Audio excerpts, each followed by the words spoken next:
আসসালামু আলাইকুম এভরিওয়ান, সবাই কেমন আছেন? আমি আপনাদের বোন, আমি আলহামদুলিল্লাহ ভালো আছি। আজ আমি রান্না করব গরুর মাংসের লাল ঝোল।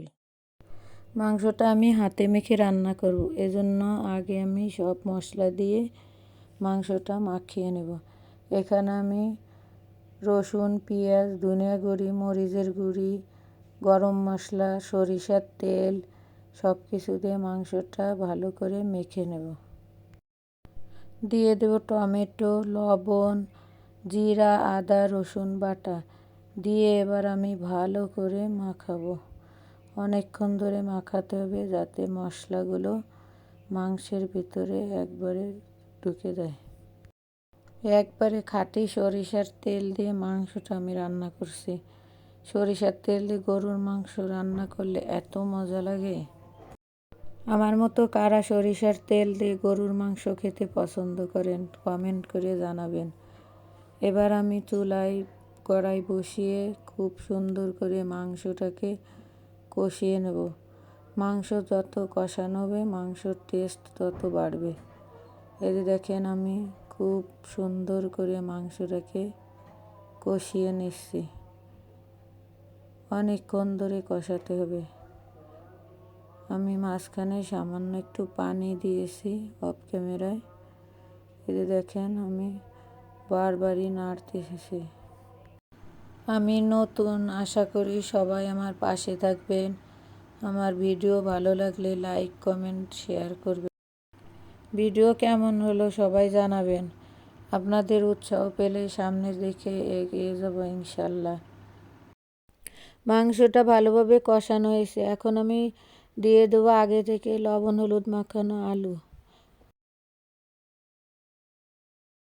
সুন্দর করে কষিয়ে নিই। সেভাবে আমি যতক্ষণ না পর্যন্ত মশলা থেকে তেল বেরোবে আমি সুন্দর করে বারবার নেড়ে কষাতে থাকবো। মাংস যত কষানো হবে ততই মজা লাগবে। এই যে মাংসটা ভালোভাবে কষানো হয়েছে, এখন আমি একটু গরম পানি দিয়ে দিছি মাংসের ভিতরে মাংসটা সিদ্ধ হওয়ার জন্য। দেখেন গরম পানি দিয়ে আমি অনেকক্ষণ ঢেকে রেখেছিলাম, এখন ভালোভাবে আমি নেড়ে দিচ্ছি। এই যে দেখেন আমি মাংসটা কত সুন্দর করে কষিয়ে নিয়েছি। আমার মাংসটা প্রায় কষানো হয়ে গেছে। মাংস থেকে যে তেল ছেড়ে দিছে, এখন আমি দিয়ে দেবো গরম পানি। গরম পানি দিয়ে মাংসটা ভালোভাবে যে সুন্দর করে রান্না করে নেব। দেখেন আমার মাংসটার কালারটা এত সুন্দর হয়েছে। তরকারিতে যে তেল উঠে এসেছে, মাংস আমার খুব সুন্দরভাবে সিদ্ধ হয়ে গেছে। এই যে দেখেন এখন দিয়ে দেবো আমি ভাজা পেঁয়াজ বাটা, আমাদের এলাকায় ফুরানি বাটা বলে। গরম মশলা গুঁড়ি দিয়ে আমি তরকারিটা নামিয়ে নেব। দেখেন কত সুন্দর।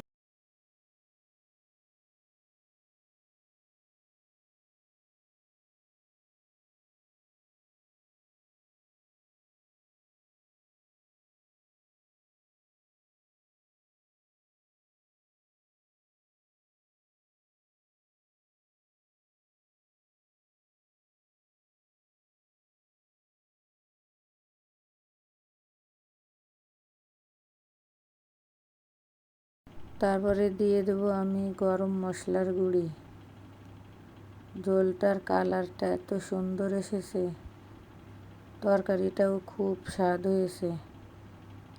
আমার ভিডিও ভালো লাগলে সবাই লাইক, কমেন্ট, শেয়ার করে আমার পাশে থাকবে।